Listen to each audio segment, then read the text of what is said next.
Direction le Chili et une nouvelle illustration de l'amitié maroco-chilienne. Nous avons vu hier l'inauguration d'une place baptisée Royaume du Maroc dans un quartier résidentiel de Santiago.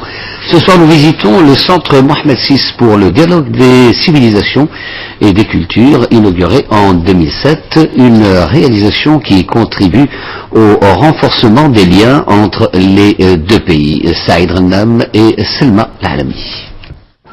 Le Chili, on dit que c'est là où la terre finit, même au bout du monde, un minaret inspiré de la Koutoubia de Marrakech témoigne du rayonnement culturel et civilisationnel du Maroc.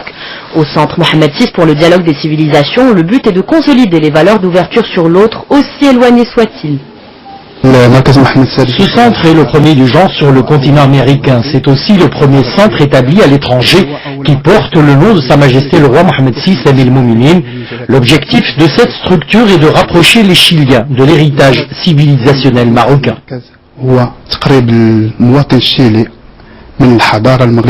Ce centre Mohamed VI pour le dialogue entre les civilisations et les cultures, et ça a été très bien reçu par les autorités, par le peuple chilien, et c'est un centre avec un grand bouillonnement, disons, d'échanges culturels entre nos deux pays, et qui permet aussi une présence soutenue marocaine au Chili, dirigée d'ailleurs par un théologien extraordinaire que nous connaissons.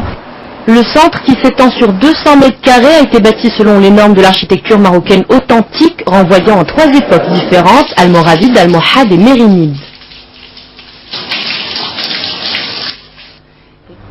Le centre Mohamed VI pour le dialogue des cultures est très visité. La culture marocaine est riche et elle suscite un vif intérêt de la part des Chiliens.